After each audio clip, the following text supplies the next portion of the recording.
역대하 1장 가면은 1장부터 9장까지의 구조를 한번 보시면 솔로몬이 통치를 시작해서 솔로몬이 통치로 이제 마무리하는 게 1장부터 9장 솔로몬 이야기입니다. 그 솔로몬이 40년 동안 통치를 했는데 그 통치를 했던 것 중에서 보면 2장부터 솔로몬의 성전 건축이 나오고 기도가 나오고 하나님 임재가 나오고 기도의 응답이 나오고 솔로몬이 성과 성전 건축을 완결했다 하는 요 부분이 2장부터 자그마치 8장까지 8장은 뭐 성읍 이야기도 들어가니까 뺀다 치면은 7장까지 2, 3, 4, 5, 6, 7 그렇게 6장 9장 중에서 6장이 성전 이야기입니다. 그만큼 솔로몬의 업적에 있어서 역대기 저자는 성전 건축을 아주 중요하게 본다. 성전 봉헌을 중요하게 본다. 이걸 볼 수가 있고 그 중요한 것 중에서도 가장 중요한 것은 하나님께서 나타나셔서 말씀하셨다는 거예요. 이걸 가장 중요하게 본다. 이런 거고 오늘은 이제 1장만 하도록 하겠습니다. 1장 1절에는 다윗의 아들 솔로몬 왕이가 경고하여 가며 심히 창대하게 하시니라 라고 이야기를 합니다. 다윗의 아들 솔로몬이 이제 왕위에 오른 것은 다윗이 언제 올랐느냐면은 1010년에 올랐거든요. 그래서 다윗이 1010년에 올랐다는 것은 외울 때 어떻게 보냐면 다윗은 하나님 보시기에 10점 만점에 10점이다. 그래서 1010 BC 1010년 이렇게 외우고 그리고 나서 사울도 다윗도 솔로몬도 다 40년 왕위를 했기 때문에 1010년에서 40을 빼면 970년에 왕이 되었구나 이렇게 계산을 합니다. 그 왕위가 견고하여 갔다는 말은 스스로 왕위를 강성하게 해갔다 그런 말입니다. 이거는 이제 뭐 르호보암이라든지 아비야, 여호사밧 뭐 이런 많은 왕들을 설명하는데 그렇게 강하여져 갔다, 견고하여져 갔다 이렇게 이야기를 합니다.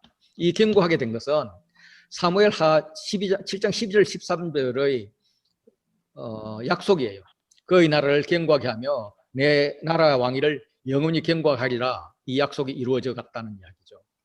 그리고 여호와께서 그와 함께 하사 심히 창대하게 하셨다라고 이야기하는데 저자는 하나님을 그의 하나님 여호와께서 이렇게 이야기합니다. 그동안에는 다윗이 나의 하나님 이렇게 다윗의 하나님으로 그렇게 표현했고 또 조상들의 하나님으로 표현했는데 이제는 그의 하나님 솔로몬의 하나님이라고 이렇게 표현을 합니다.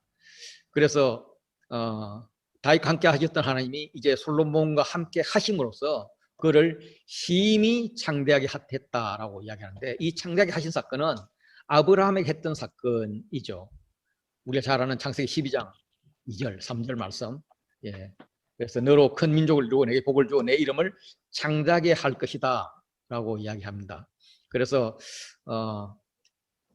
다윗도 하나님께서 함께 함으로써 다윗이 점점 창대해졌다 강하게 되었다 이런 표현이 사무엘하 5장 10절에 나오죠.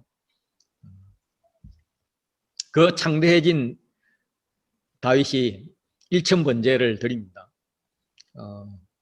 이런 많은 사람들을 이렇게 데리고 기브온 산당으로 갔죠. 기브온 산당은 모세 때 만든 회막이 있었습니다. 회막은 가나안 정착 때부터 실로에 있었어요. 이스라엘 온 회중이 실로에 모여서 회막을 세웠습니다.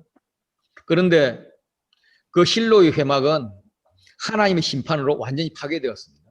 그거는 예레미야 7장 12절을 보면 너희는 내가 처음 내 이름을 둔 처소 실로에 가서 내 백성 이스라엘 악에 대하여 내가 어떻게 하였는지 보라 그러면서 얼마나 황폐하게 되었는지 보라라는 건 황폐해서 더 이상 거기는 이제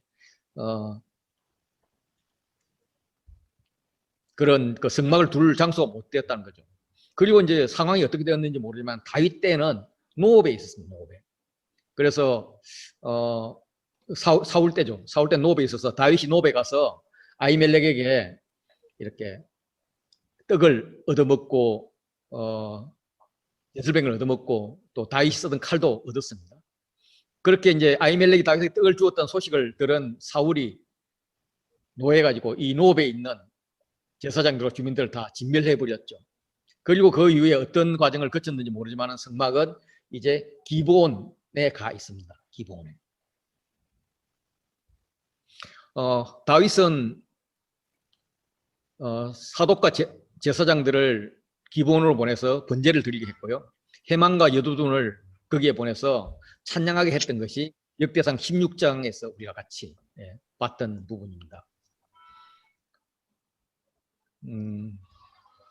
그런데 하나님의 임재를 상징하는 하나님의 괴는 다윗이 예루살렘의 궁전으로 옮겼고 장막까지 쳐주었습니다. 그런데 이제 왜 기본으로 갔는지 뭐 정확히 알 수는 없지만 모세 시절에 지은 놋 제단은 기본에 있는 여호와의 장막에 있었고 거기서 이제 일천 번제를 드리는 거죠.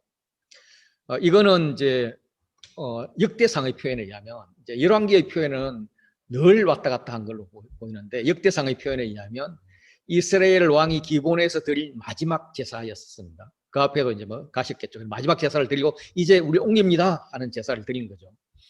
이 제사에서 버살렐이 만든 기구를 사용함으로써 앞으로 세워질 성전이 출애굽 성막의 역사성을 계승할 것이다 라는 것을 말합니다.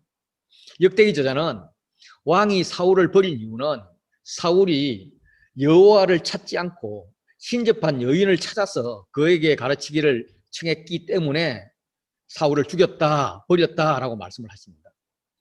그런데 이제 이에 비해서 다윗은 계속적으로 하나님의 괴를 찾았고 하나님을 찾았습니다. 지금 솔로몬이 하나님을 찾기 위해서 기브온까지 온 것입니다. 열왕기는 솔로몬이 왕의 안정을 위해서 안간힘을 쓰는 모습을 보여주고 있습니다. 예를 들면 경쟁자 아도니아와 그 추종자를 제거한 것, 다윗이 부탁하고 간 다윗의 정적들을 제거하는 이런 과정을 다루고 있는데 역대기는 솔로몬은 피를 흘리지 않는 그런 모습입니다. 단지 순종을 통해서 하나님의 약속의 성취를 경험하는데 초점을 맞추고 있죠. 그래서 솔로몬에게는 이스라엘의 천부장들, 백부장들, 재판관들 굉장히 많은 사람을 동원할 능력이 있었어요. 그런 많은 자원이 있었지만은 왕위를 계승한 후 솔로몬이 처음으로 한 것은 무력이 아니라 회중과 함께 기브온 산당에 가서 여호와께 제사를 드리는 것이었습니다. 그리고 기브온에서 제사를 드리는 이유도 열왕기에서는 거기는 산당이 큼이라 산당이 커서 거기에 자주 갔다 뭐 이렇게 표현을 하고 있지만 역대기는 거기에는 버살렐이 지은 놋 제단이 있어서 거기 가서 제사를 지냈다라고 이야기를 합니다. 그래서 거기 간 이유는 거기가 크고 유명하고 이래서 간 게 아니라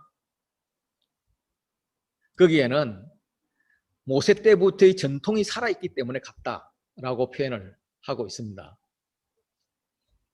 기브온 산당을 마치고 예루살렘 돌아온 솔로몬이 이스라엘을 다스립니다. 그럴 때 하나님께서 약속하신 부와 재물을 주었죠. 영광도 주었죠. 그래서 이걸 이제 어떻게 약속을 지켰는지 요약적으로 해고하는데 먼저 솔로몬이 병거와 마병을 모았다고 해요. 그 병거의 양이 아주 많고 이걸 병거성에도 두고 예루살렘 왕에도 둡니다. 군사력을 결집시키고 지휘체제를 갖춘 것이에요. 그런데 이스라엘 영토는 대부분 산악지역입니다. 그래서 산악지대에는 병거와 기병이 그렇게 효과적이지 않습니다. 평지라야 효과적인 거죠. 전차가 산악지역에서는 그렇게 크게 힘을 못 씁니다. 그래서 이것은 군대의 능력보다는 왕의 위상을 과시하기 위한 수단으로 이렇게 두었을 것이다. 특별히 병거성에 두어야 될 이 병거와 기병을 왕에게도 두었다는 거죠. 이거는 이제 폼생폼사하기 위해서 이렇게 했다는 거예요. 그러니까 이제 이게 부요해지기는 부요해지는데 찝찝해. 찝찝해가 영어로 뭔지 아세요? 하우스 선 찝찝해입니다. 미국 분들은 알아들으려나? 예, 그리고 은금도 많아지고 백향목도 아주 많다라고 이야기를 했는데 저자는 이런 것을 다윗에게는 하나님께서 해주셨다고 표현을 했는데 지금은 솔로몬 왕이 했다고 표현을 합니다. 솔로몬이 병거와 마병을 모으며 왕이 많게 하였더라. 하나님 방법이 아니었다는 거죠. 아까 이제 권호성 형님도 지적하셨지만은 솔로몬이 말들을 애국과 고해에서 사들였습니다. 그거는 신명기 7장 17장 16절에서 왕이 되면 야 병마를 많이 두지 말어 병마를 얻으려고 백성을 애굽으로 돌아가게 하지 말어 라고 이야기하는데 솔로몬은 말들을 애굽과 구에서 사들였습니다. 긍정적인 면을 보면은 애굽의 노예로 있던 이스라엘이 이제는 애굽과 대등하게 이렇게 사는 걸 강대국이 되었다. 뭐 이렇게 표현할 수도 있죠. 또 공동 번역을 보면 애굽을 애굽이라고 표현하지 않고 길리기아로 표현을 하고 있습니다. 그래서 구에가 지중해 연안에 위치한 그 도시들 이어서 아마 이것도 애굽이 아니라 길리기아일 거다.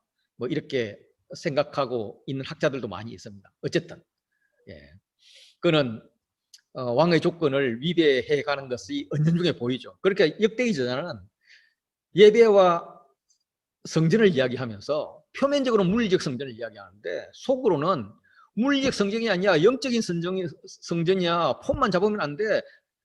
거기는 말씀이 있어야 돼. 이런 것을 계속 숨겨놓고 있는 것 같아요. 그리고 그는 무역을 합니다. 때로 값을 정하여 삽니다. 다시 말해 대량 구매해서 싸게 샀다는 거죠. 그걸 개별적으로 팔아서 이익을 남기는 그런 무역을 하고 있습니다. 세상적으로 돌아가고 있는 모습이 보이는 거죠. 솔로몬은 1절부터 6절은 예배, 7절부터 14절은 지혜, 그리고 부와 능력, 요 세 가지. 그러니까 성전 건축에는 예배도 잘 드려야 될 거고 지혜도 있어야 될 거고 또 성전을 건축할 만큼 부와 능력이 있어야 되는데 이 세 분야에서 솔로몬은 모두 다 충분한 자격과 자질을 가지고 있다. 다시 말해 성전 건축의 적임자다 하는 말을 1장에서 지금 말하고 있는데 또 다른 한면으로 보면은 모든 것의 시작은 예배라는 거예요. 하나님과 친밀해지면 하나님께 지혜를 주신다는 거고 하나님 주신 지혜만 갖고 있다면 부와 능력은 따라온다라는 거죠. 이게 똑같이 성전 봉헌 예배 때도 예배, 지혜, 부와 능력으로 이렇게 이어집니다. 이게 이제 ABC가 이렇게 이어지는 거죠. 그래서 다시 한번 강조하면은 시작은 예배인데 예배를 통해 하나님의 지혜를 얻으면 부와 능력은 따라오는 것이다. 근데 중요한 것은 이때 부와 능력을 어떻게 사용하는 하는 건가 하는 것이 더 중요한 거죠.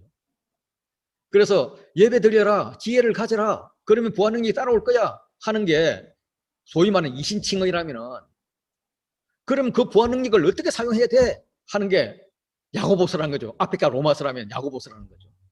이걸 이제 예수전도단에서는 삼각형으로 표현하면서 예수전도단의 기본 정신을 이야기합니다. 그래서 하나님이 음성 듣는 삶, 하나님 아버지 음성 듣는 삶, 그렇게 하나님과 예배드리고 하나님과 친밀하게 교제를 함을 통해서 내가 하나님의 지혜를 얻는다. 점점 하나님의 사고방식으로 뭘 닮아간다.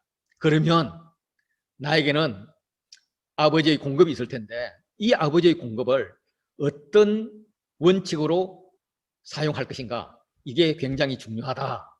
뭐 이런 것이랑 제가 억지로 맞춰봤어요. 억지로 맞춘 게 아니고 하다 보니까 딱 그대로네. 뭐 이런 생각이 들었습니다. 이렇게 1장을 마치고요. 다음 주에는 2장부터 6장까지 5장 하도록 하겠습니다.